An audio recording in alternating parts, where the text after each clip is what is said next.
सदियों पुरानी बात है कि मुल्क यमन में एक बादशाह हुकूमत करता था।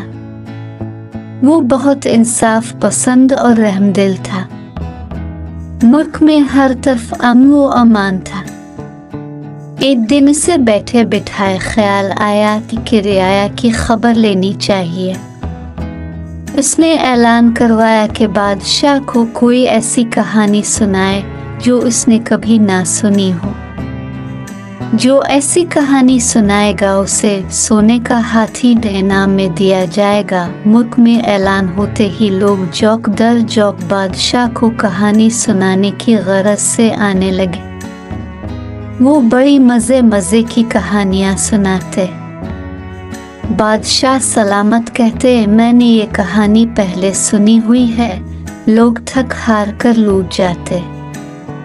कहानी सुनाने वालों ने चिड़िया से बाज मरवाया, कभी कछुए को खरगोश से हरवाया, कभी दरख्त पर हाथी चढ़ा दिया, कभी मछली को सहरा में जिंदा करवाया।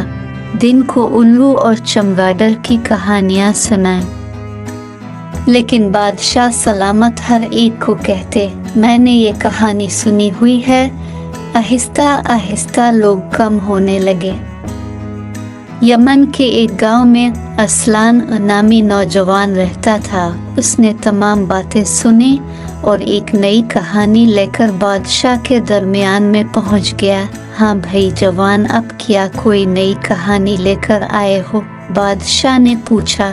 हुजूर, कहानी नहीं, एक हकीकत लेकर हाजिर हुआ हूँ, असलान ने आजिज़ी से कहा। बादशाह सलामत, अब से पहले आपके वालिद मोहतरम बादशाह थे।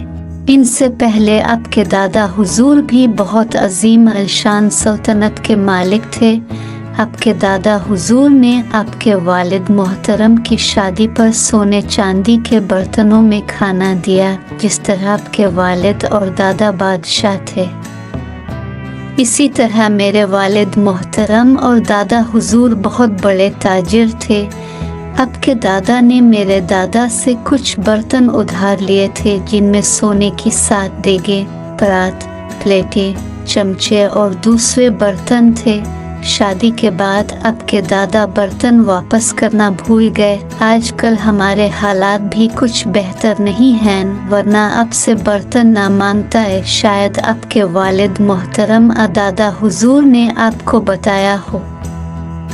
मैंने ये बात कभी नहीं सुनी। बादशाह ने फौरन जवाब दिया, अच्छी बात है बादशाह सलामत का, फिर सोने का हाथी मुझे दे दे। बादशाह असलान की अक्लमंदी पर बहुत खुश हुआ। अगर कहता कि बात सुनी हुई है तो उसे इतने सोने के बर्तन देना पड़ते, उसने जल्दी से कह दिया, ये बात मैंने नहीं सुनी। देखा बच्चों, असलान ने बादशाह सलामत से अक्लमंदी से सोने का हाथी हासिल कर लिया।